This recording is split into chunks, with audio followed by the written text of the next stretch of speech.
Yeah, welcome back to the Rockcastle Gun Show every Wednesday night. We're on a little bit early tonight because we have some high school regional tournaments going on around the area, and ESPN's going to drop into those.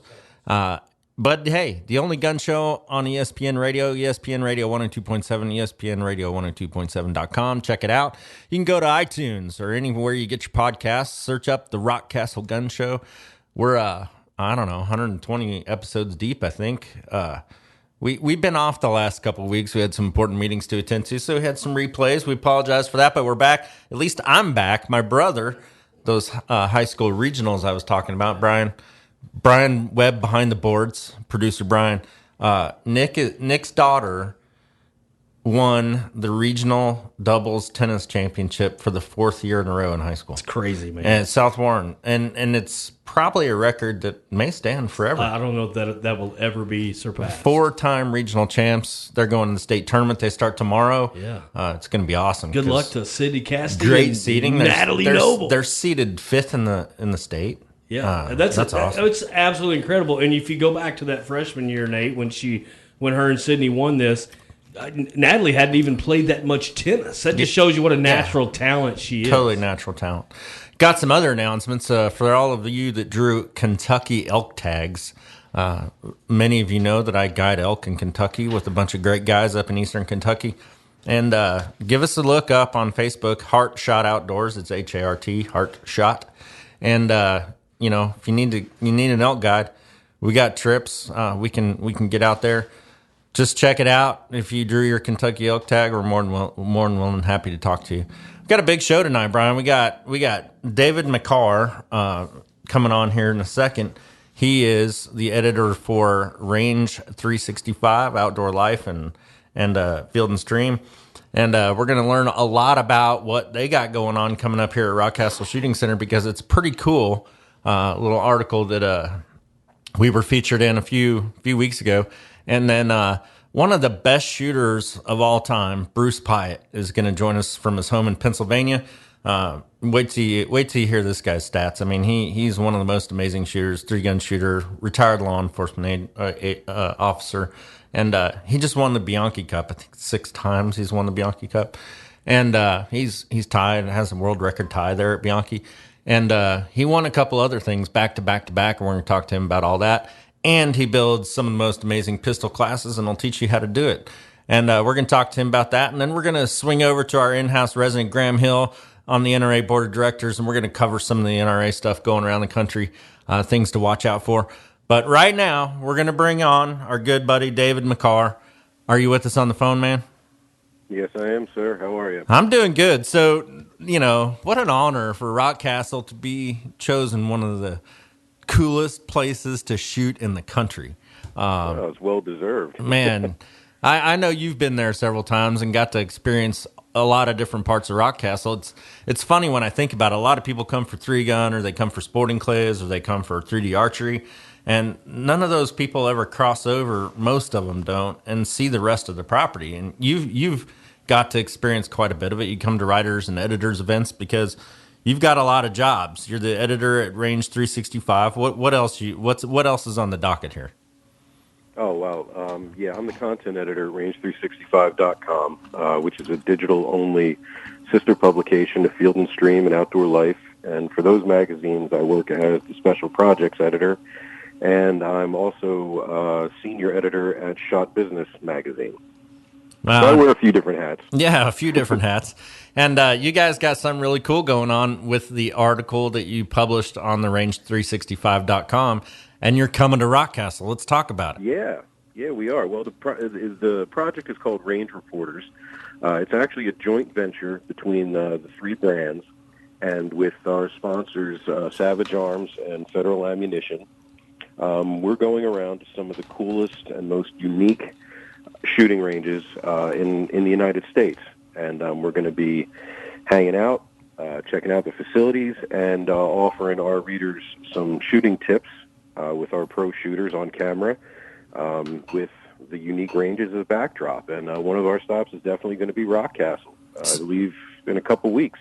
if not sooner. Yeah, I think it's like next week or something, isn't it? Yeah. Oh my Yeah. So God. good Lord, time's flying. Time just melts But away. Yeah, it's it here. just It's here. melts, So man. I'm telling you, when I have all the matches we have going on, I panic almost every day. I'm like, oh my God, this match is in 2 weeks. I got to do this, and this, and then I do that right. like every day.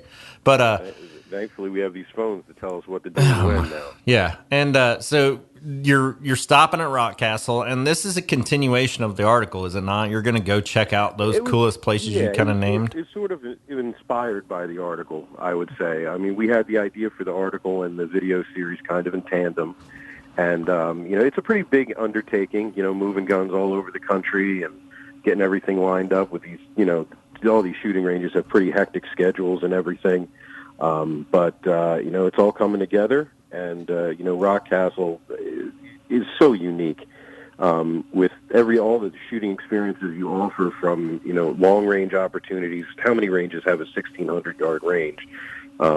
Not that many, in addition to everything else you offer, plus the cave, The cave. the cave is just that extra bonus, Yeah, which is so cool. and the one of the things, we got so lucky getting this old golf resort. I mean, we actually still have an 18-hole golf course you can play any day. Right. But, Mm-hmm. getting that lodge, the lodging facility, the restaurant, the bar, the winery, and kind of the Rockcastle experience, it was lucky on our part because we could have been just another shooting range in the middle of some, place or rural community or in the middle of a city, but we're not. We found this great resort property, 2,000 almost acres, to build. People from other countries call it a Disneyland for guns, right? Because you can come there and do really anything. And we've shot out of helicopters. We've shot long range. We've shot in the cave. It's a hole. It's not one of our big caves. We have huge caves on property that are beautiful and protected for the bats and everything, but we have an underground shooting range, and we got miles and miles of trails. I just got off the phone with a guy that's coming up to look for a mountain bike race place, and I was like, hey man, we're perfect for that. 2 weeks ago we did a motocross race, and we've done that about 4 times this spring. This weekend we have the Glock Shooting Sports Foundation Rockcastle Classic coming up. Next weekend, we're bringing the industry in for the final of the Industry Choice Awards, where we pick the best products of the year with our evaluators. It's a really cool process. And the Firearms Industry Team Challenge. So teams from STI and Walther Arms and Leupold and all these other great companies are coming in to compete against each other, and which is it's cool. And then the next weekend, we do the Glock, then we have a 3-man 3-gun, and then we have the Industry Choice Awards, and then we have a long range match. So it's just one of those places. So go ahead. It's so versatile, it's so versatile and so scenic on top of it. And like you said, having everything in one spot. Like, I've had to explain what Rockcastle is to a lot of people throughout the process for this project. And, that's one of the first things they say. This seems like it's kind of out in the middle of nowhere. Where do we stay? I'm like, you don't have to worry about any of that. It's all there. You stay there. You eat there. Everything happens there. You can get up later. It's fantastic, And the caves on top of the ones that are scenic that you can visit, and the one you can shoot in, and the Second Amendment housing community that you guys have is remarkable too. Not that you put that on every tour, but that's just something else, just another layer of what you guys offer. It's really one of a kind. We had That's why we had some folks come in this last weekend, just family vacation. Kind of, they came in to see Mammoth Cave, and they brought their long guns. They went to one of the coolest national parks in the country, which is literally 5 miles away from us. They brought their long guns. They went out and bow fished at night, down at the lake, and the family stayed at the hotel and went to the mall and did that kind of stuff. So it's a pretty cool place for that. So on what you guys are doing, you said pro staff. Do you have different pro staff for all these shows and stops that you're doing, or it's the same people rotating in and out? We're going to have a different shooter on camera for each one. When we come to Rockcastle, we'll actually have Julie Golub with us. That's doing the no on-camera slouchy shooting. shooter, right? So Julie's No, I hear she's pretty good. she's pretty good, right? She's been to Rockcastle before, so luckily she's familiar with it. We've had some good shoots with Julie up there, and she is a phenomenal shooter. And I can't wait for her to be in there. I think another one of our shooters is coming in to shoot some long range with you guys. Another lady, but Yeah. so you're going to feature all the different parts of the property, and it's going to be pretty cool. Now, one of the guns you're sending in from Savage, one of your sponsors, I know we already got ammo, and it's a 6.5 Creedmoor ammo from Federal. What kind of guns Savage bringing in here for this thing? If everything goes to plan, we'll be using the Model 10 Stealth Evolution for some of our long range work, and we're also going to be using one of their MSR 10 Precision models. Nice. All topped with Bushnell scopes. And Julie will be bringing her personal handgun for the cave shoot. So that'll be a bit of a mystery until we actually do the video. We'll see what she brings in her case.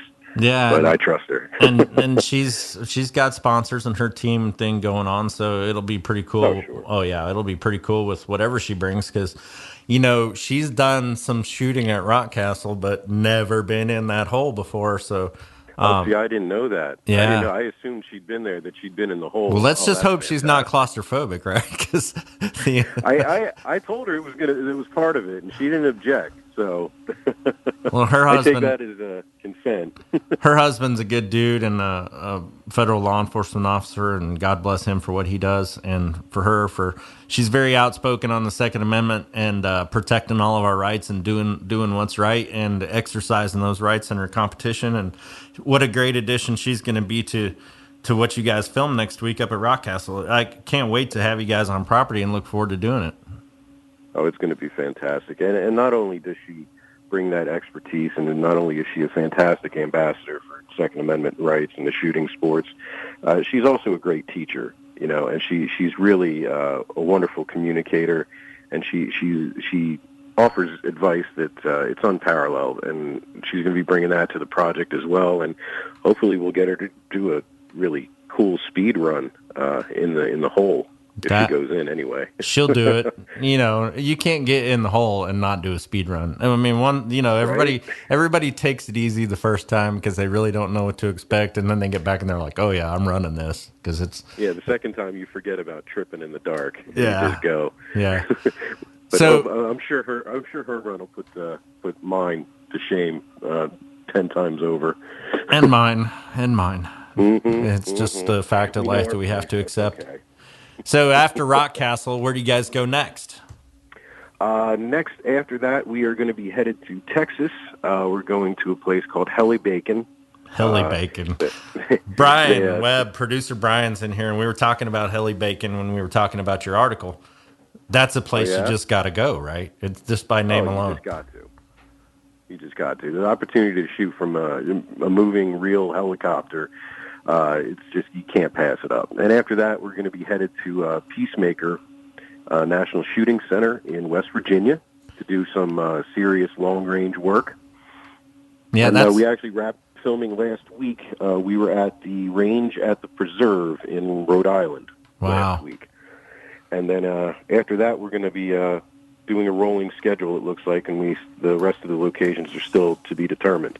But that's what we've got lined up for now. And so when you guys filmed in Rhode Island when are these going to be available after you film it? I mean, what's your schedule on getting them out to the public? Well, our first batch of videos is going to be posting around July 25th, and all the rest of the packages will be posting in quick succession after that. We're expecting all of the videos to be up by the end of August.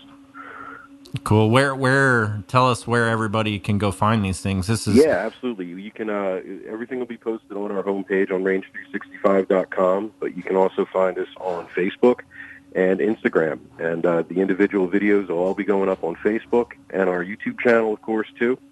And we'll be posting it as stories on Instagram, and we'll offer the whole thing as one big package. Also, Outdoor Life is going to be our primary video platform too, but all three brands will be sharing it, so it'll be kind of hard to miss. Yeah, you can look for the Range Report on range365.com, Outdoor Life, and Field and Stream, and all their social media platforms. It sounds like David McCarr, editor extraordinaire from all these places. It looks like like you said, you got a lot going on. I look forward so much to having you guys on property, and look forward to reading and watching the video of these shoots. It's going to be very entertaining.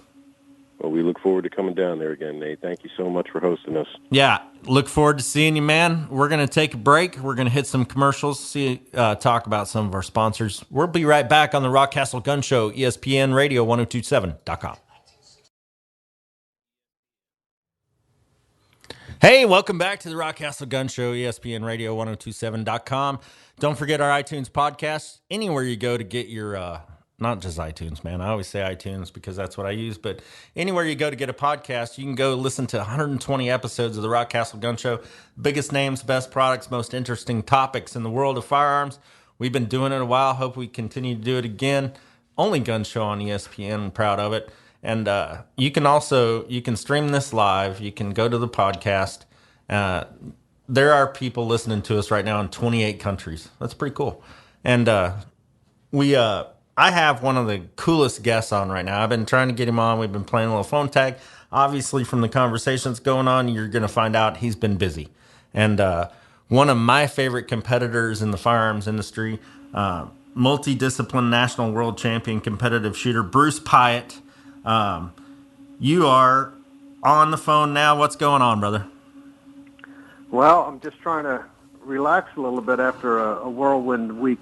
Yeah, you've been putting on the miles, man.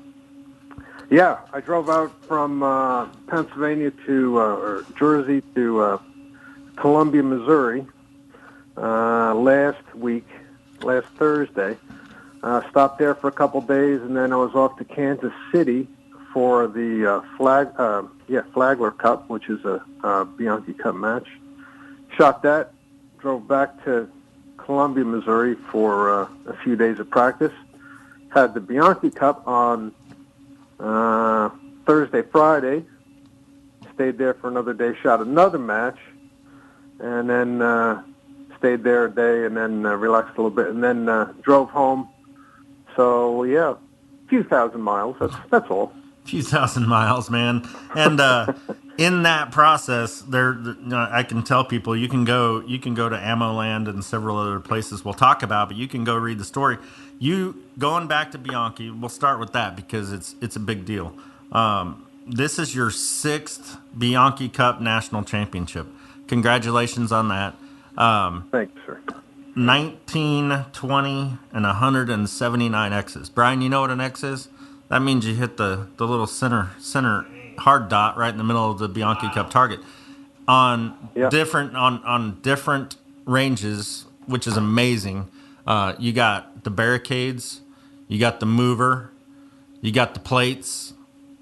Tell us a little bit about Bianchi and what all goes into that process. Well, the Bianchi's been around for 41 years. It initially started as a law enforcement training tool, and it's grown. It's been in Columbia, Missouri, the entire time. It's an institution now. I don't know what we'd do if we ever had to move from there. There's a lot of history going there. I love it. It's a mix between. Well, because it was law enforcement, they had barricades. That's why that came into play. The plate racks. It's a mix between speed and accuracy. More on the accuracy. We draw from a holster. It's not like IPSC where we're moving because the goal is accuracy, and you can tell by the X count. We're still striving for the absolute perfect 192X. Nobody's ever done it. I think the highest we've ever gotten is 186. 186 or 185, yeah. And you and Doug Koenig, let's just put this into perspective. You and Doug Koenig have the most 185s of any two shooters ever. And 192 is the pinnacle of success. So back when it started, I was looking at the Bianchi Cup scores, And back when it started, nobody was shooting 1920, which is the most points you can get without all the X's. But no, in the beginning there was $5,000 if you just broke 1900 for a lot of years. Yep. And so, they were shooting way way lower scores, and you've come a long way. But also the equipment's come a long way. But then you got guys like you and Doug Koenig that have dominated this arena for a long time, and well deserved, because I've seen you shoot. Obviously, you probably got into Bianchi because of your law enforcement background. You're retired law enforcement. How many years were you in that game? 28 full-time, 4 years before that part-time, yeah, so 32 full-time, 32 in total, yeah. I was a street cop. Is that where you started Bianchi, because of the law enforcement shooting aspect of it? No, I just enjoyed competitive shooting. I was an IPSC shooter in the beginning, and then I saw an article where John Pride at the time, he won 2 Bianchi Cups, and I read the article in the American Rifleman, and they published a course of fire, and I go, I could do that. And I set it up, and I practiced. The next thing you know, I'm traveling out to Columbia, Missouri, and giving it a whirl. So I caught on pretty quick. I might not be the fastest guy in the world, but I think I'm an accurate shooter. Yeah. And I guess it shows.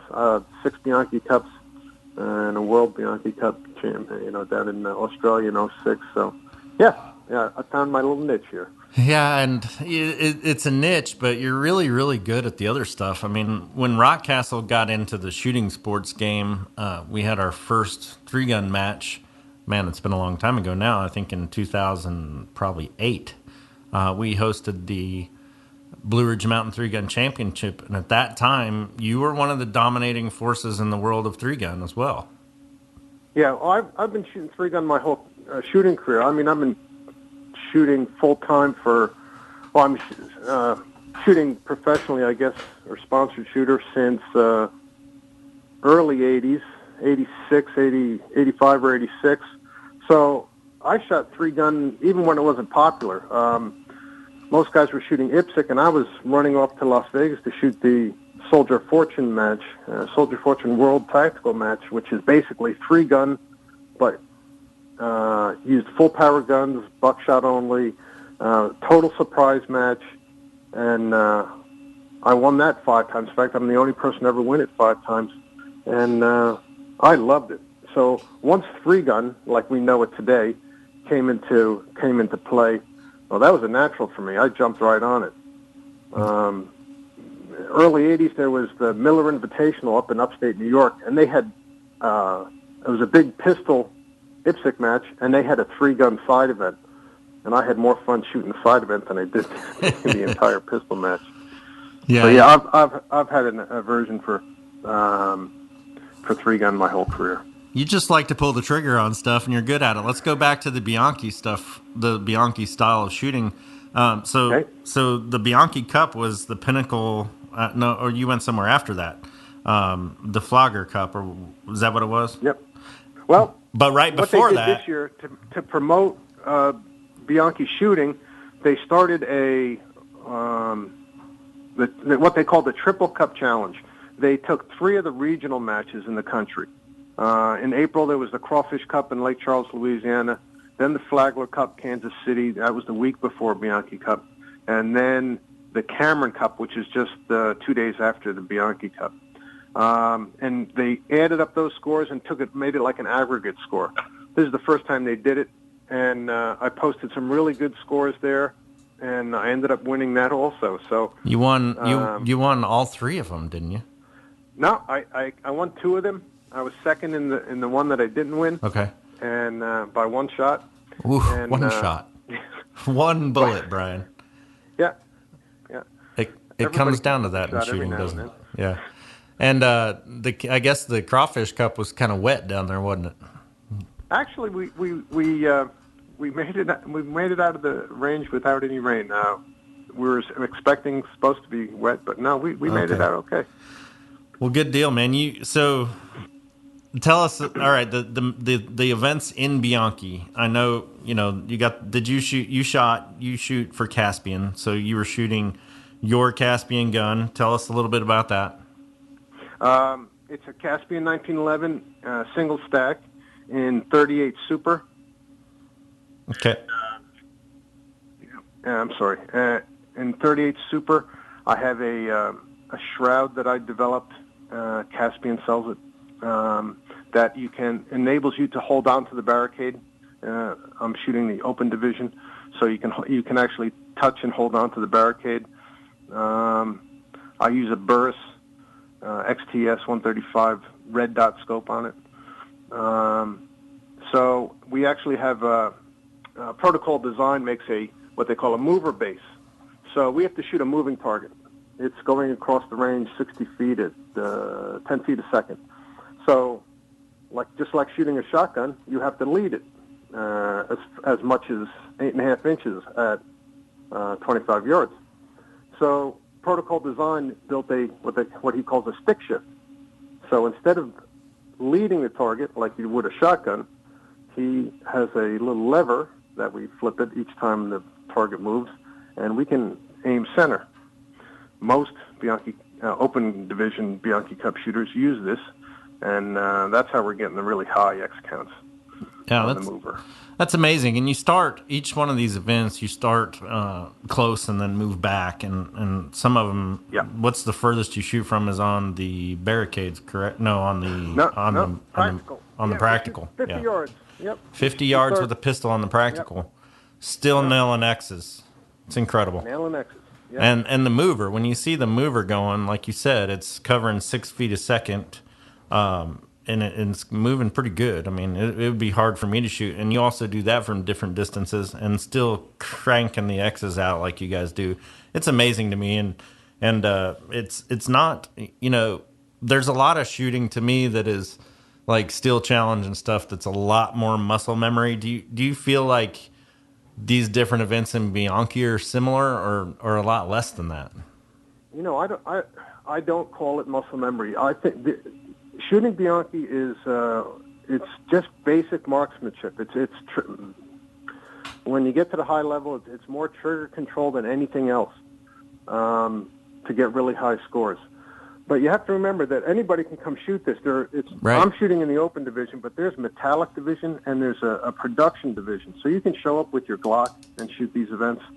Or metallic division is iron sights with a single action gun. So a 1911 just iron sight gun. So your IPSC limited gun, you can show up and shoot that.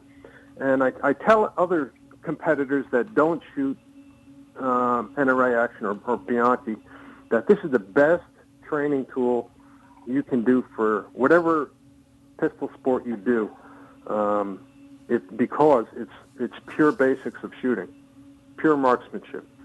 And if you go and shoot Bianchi at a regional match or just a local club match, you'll shoot your sport better. Yeah, that's a good tip. And there's even a junior class. Rockcastle regular Sean Yackley, I believe, won the junior title this year. His big brother won it last year. Those Yackleys are coming on pretty hard. Yeah, they did great. Sean won the junior championship this year, national championship. Yeah. So, yeah. Hey, and there are local matches you can shoot a 22 in. Yeah, that's cool. Come on out and shoot them. So I'm going to ask one question for our listening audience that probably is more of a question for me, but I think it'll be an interesting answer. You see a lot more of you guys, and what I mean by you guys is the professionals, the full-time professionals that are out really winning stuff, going to the 38 Super on these 1911, 2011 platforms. Why is that, in your opinion? Well, for me, when I shoot Bianchi, I shoot the 38 Super for two reasons. I started it back in right from the beginning. I want to shoot a lighter weight bullet, so a 115 bullet. I certainly don't want to shoot a 45 to reduce recoil, especially on the barricade, quicker follow-up shots. 38 Super over 9 millimeter. I feel the 38 Super is a little better, a little easier to make work. The 9 millimeter, while it has come a long way, in the early 90s, it was hard to make run because we didn't have such high-quality magazines at that time. So a couple of shooters had them at that time, and they had some malfunctions. But the magazines have come such a long way. You can get them to function pretty easy. So either a 9mm or a 38 Super is fine. You're getting the same ballistics out of the gun, the same feel. So it just comes down to whatever you set up. So I'm set up for a 38 Super, so I'll never change. My reloading process and everything is just 38 Super. But the other thing is the 38 Super has a deeper extractor groove. So I feel, I get a little bit of advantage that way over a 9mm. Right on. Well, let's switch gears again now.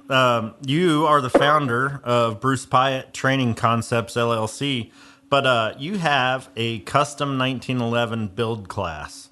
I do.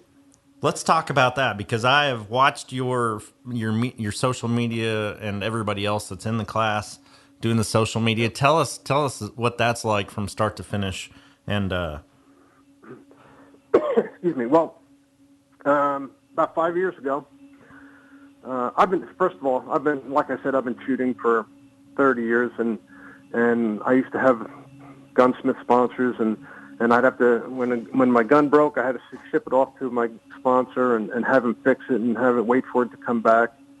And that just doesn't work for me. So I learned how to fix my own guns, and eventually I learned how to build my own guns. I was very fortunate to have John Nowlin Sr. Bring me down. He was building my guns at that time, and I went down and he gave me a personal lesson.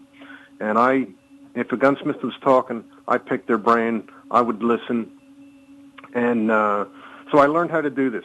I learned how to build my own guns. And one day I was pretty sure I was at your range, out in your parking lot in front of the lodge, and I was working on somebody's gun. And Chris Fleming, another shooter, says, "Man, you should teach classes." And nobody's going to want to do that. And he said, "No, I'll arrange a class and you come teach it." I said, "Okay." So that's how it all started. So what we do, we start the class with a Caspian Arms frame and slide, and in any caliber you want, 9, 38 Super, 40, 10mm, 45. Any options you want from Caspian, you buy your own parts. You come to the class. I give you a tool list to bring. So nothing fits. So it's a 5-day class. The first day, nothing fits. We do frame to slide fit, barrel fit, trigger jobs. Every part that goes in that gun gets adjusted, tuned, and put in that gun and assembled. By the end of the week, you're shooting your own gun that you assembled, and the cosmetic work is done after you go home. I show and demonstrate how to do it, but that's after the class. So, like I said, at the end of the 5 days, you built your own gun that's functioning, and better yet, that you have your own gun. Now you understand how they work and what each part does, and you can diagnose what's going on, if you should have problems, and you can go home and tinker with all the other guns you have. So for the class is $1,500.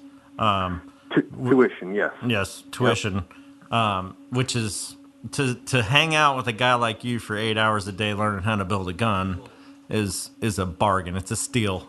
Blue light special. And then you're buying pretty much whatever you want, basic parts from Caspian. What can you give us an estimate on what the gun costs? I mean, because when you go buy let's go this way. When you go buy a raced out Caspian that's customized for you, right, retail at a store, what does that cost? Yeah. It depends who built it, So what you can do is, by the time you buy the parts and tools and pay the tuition, a lot of my past students say it's fair to budget $3,000, and you'd have everything. I can't tell you how much it costs because every student's ordering different checkering, right, different sight cuts, or a light rail, or a mag well. So that all adds up different. Right. You want to have a different triggers. That's all up to you. This is a true custom gun. There are other guys that there are other people that teach these classes, but you have to buy their packaged guns. You have your choice of 2 guns or 2 or 3 guns, and usually they're only in .45 caliber. But when you come to one of my classes, you pick your options, you pick your small parts, and you pick what caliber you're going to do. We do ramped and non-ramped barrels, so many of the other guys that do that. And my whole point in talking about the cost is you can go buy a raced out pistol for about the same price, almost. Let's say it's $3,000. Sure. Yeah. But in this $3,000 spend, you get to learn how to build it from the gunsmith side of it, and then you know how the thing works, and you know how to fix it, and you know trigger spring adjustments to make on it, and trigger replacements, and barrel fit, and everything. Yep. It's amazing. And we fit it all by hand. We're not using a mill. We're doing it old school, hand fitting. Stuff you can do at home. I can show. And I do this. I don't have a mill myself. I build my own match grade guns. I show you the same methods that I build my Bianchi guns, and my guns shoot about 1.25 inches at 50 yards. Well, I can't guarantee you're going to get that, but yes, I'll show you the method that I use. Well, I wish I could stay on with you all night because I could probably talk your head off about all this stuff. But Bruce Pyatt, national and world champion shooter, former law enforcement officer, and gun builder extraordinaire. Congratulations on your 6th Bianchi Cup championship. I know that's a big deal, and I know everybody listening knows that's a big deal. Congratulations. Well done, sir. Thank you. I appreciate it. Anybody's interested in the class, they can go on my website and just shoot me an email. Well, let's follow up after this, and we'll get one of these classes set up at Rockcastle and book it in there for the peeps down here in the South. If we get some people in the area, we'll do that. All right. Thank you, Look sir. forward to it. We're going to take a break. We're going to go pay some sponsors. We'll be right back on the Rockcastle Gun Show, ESPN Radio, 1027.com. Yep, bringing back the boom every week, Brian. The Rockcastle Gun Show. The boom. Man, what a great show we've had so far. We had Dave McCarr on from range365.com talking about the coolest places to shoot, and they're featuring them on TV. Then we had Bruce Pyatt, one of the most amazing true gentleman shooters left in the sports, man. Yeah, that's a guy that was a street police officer, and I don't know that you would want to run into that guy. You wouldn't want to run into that guy if you're a bad guy out there. I mean, the dude can shoot really, really good. 179 X's in a week of shooting in several days. That's pretty awesome. And right now, we're not stopping now. We got I call him our resident NRA board of directors buddy, Graham Hill. What's up, dude? Nate, how are you? I'm doing great, man. Nick went off to cheer his daughter on. She's going to the state tennis championship tomorrow, seeded 5th in the state after 4 consecutive regional championships as a high schooler. Yeah. I didn't know Nick had those kind of athletic genes. Well, he doesn't. It's got to come from somewhere else. No, I'm just kidding. He does. I mean, I think that his son, who's adopted from Guatemala, Antonio, the kid's going to win a state championship. I mean, he's in. That's outstanding. Yeah, he's going into. He's just still in middle school, playing 3rd seed on the varsity tennis team. Wow. Yeah, he's awesome too. Wow. So, That's Graham, incredible. There's crazy stuff going on all around the country with gun laws, man. People really need to pay attention, and I'm trying to get you guys, and I got Dwayne Liptak coming on from Magpul and a couple on maybe next week. But I want to keep these Dwayne. BOD. He's a cool dude. He helped me out on my, gave me some advice on my buffer weights, shooting suppressed ARs. We use them to hunt hogs with, and I was having a little trouble with my variable mass system, and he sat down and gave me some pointers. Say hey to him for me. He's a cool guy. Yeah, we want to keep you guys coming through the show because, I mean, we're fighting everywhere, man. It doesn't matter where you look, Colorado, Illinois, Indiana. There's governors all over the place doing crazy stuff.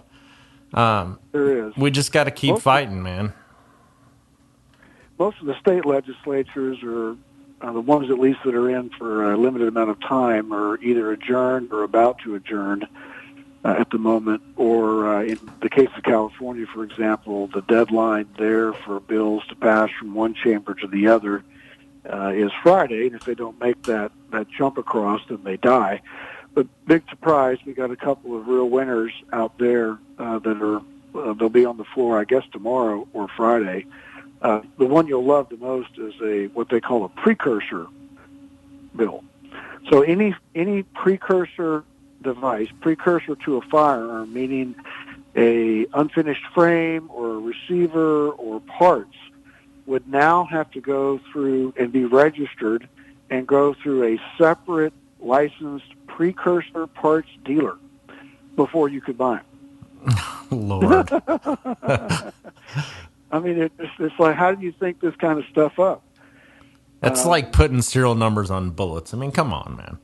It's exactly. It's like putting serial numbers on cereal, and before you eat it, you got to make sure you're not violating the law. It's just crazy. Oklahoma and Kansas, their state houses are just now wrapping up. We've got one bill sitting out there in Kansas, which is didn't get done. They adjourned before it got passed. It was going to be good.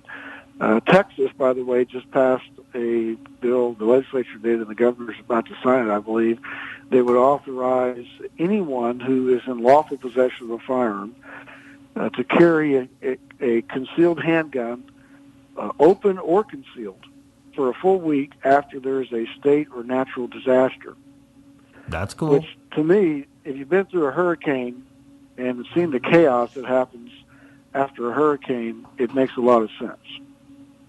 Yeah, it does make a lot of sense. You know, the looting, and you see all these stories all the time. The guy standing out in front of his house with his rifle saying, "Come on, stay out of my yard. That's right. Stay off my stuff." That's right. So that makes sense. Exactly right. And there's wins, and we got wins and we got losses going on all over. We got about 2.5 minutes. Let's cut. Is there anything really important that people need to jump on? Oh, we got 9 minutes. Sorry. The only thing right now that's hot and active is that those two California bills, and of course we always need to support. We do have NRA members and good gun owners in California, even though there's a lot of crazies out there. That's where I would focus my attention as far as legislation goes. There's no legislative activity that's notable on the Hill here in Washington at the moment. There's a lot going on in the litigation world, in the courts world. One interesting thing I'll note here, there's no real action that our folks can take on it, but the state of New York attempted to moot the New York State rifle and pistol case that was against the city by trying to rush through an emergency rulemaking that would have changed the underlying limitations they had on their premises, carry permits.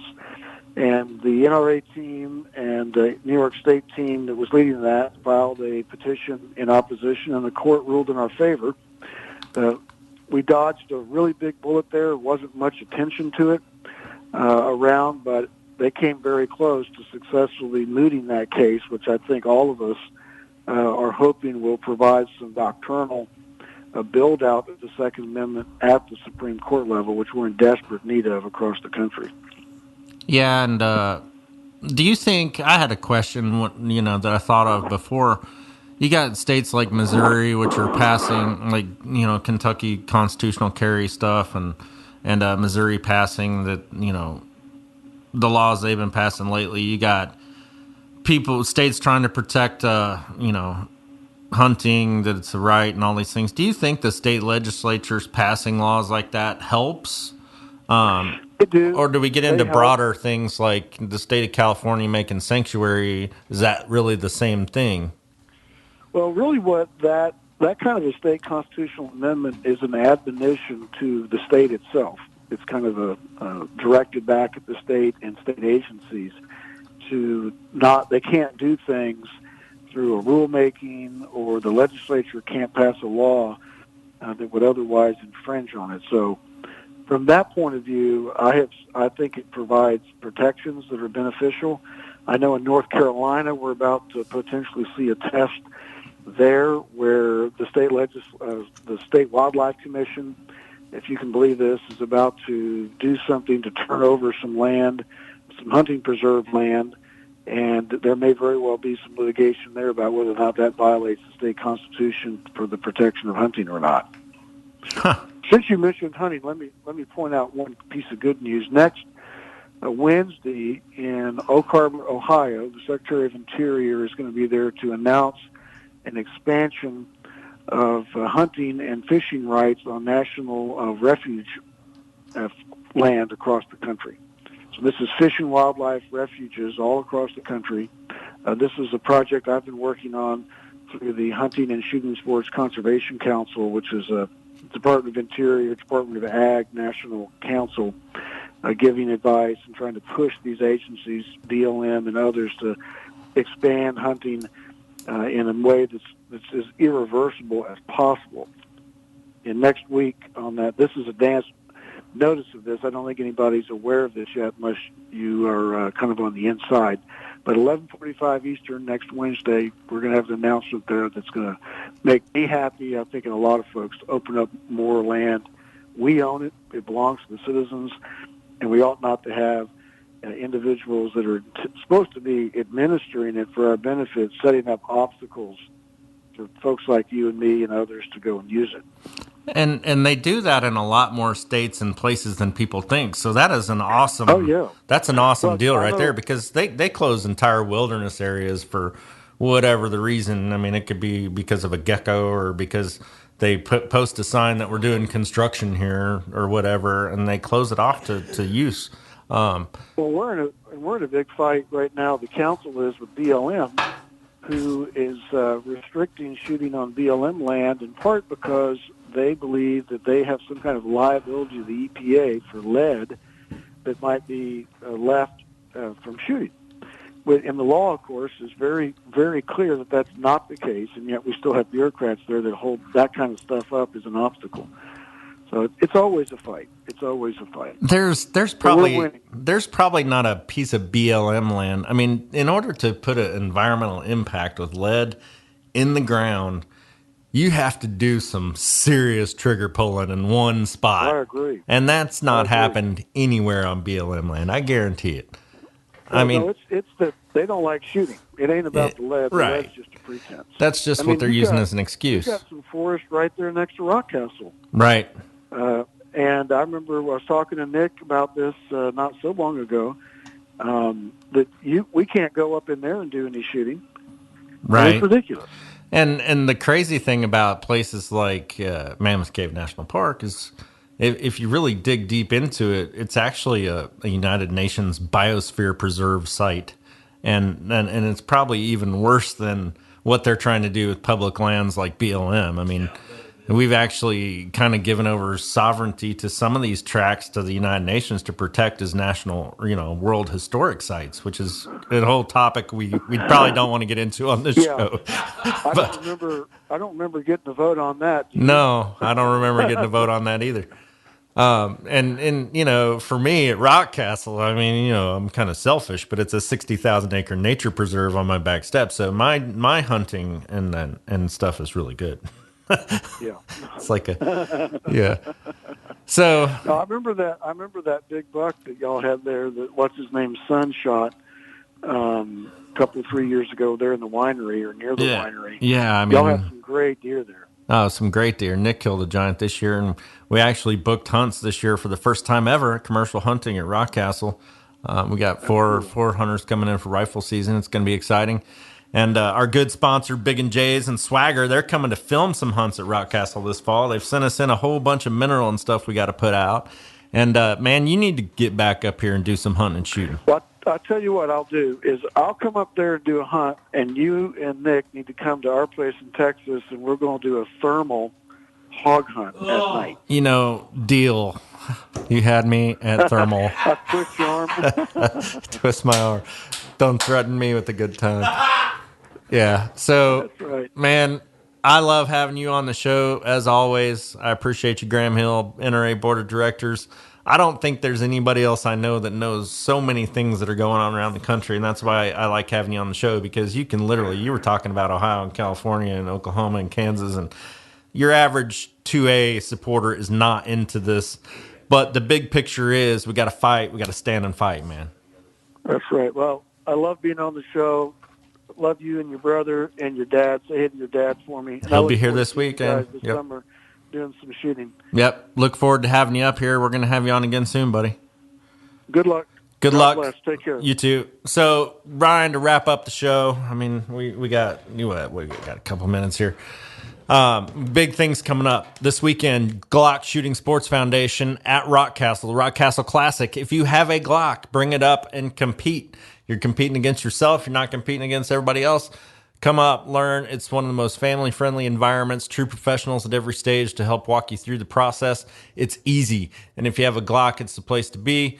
Next weekend, if you want to see some serious 3-gun, come on up to the Rockcastle Lodge, exit 48 on I-65. Check out our 1,700-acre shooting paradise and watch a little 3-gun. The match is sold out. You can't participate, but you can go watch. And it's crazy because when there's dudes playing tag during a shooting competition and driving golf carts, shooting out a golf cart, it's pretty fun.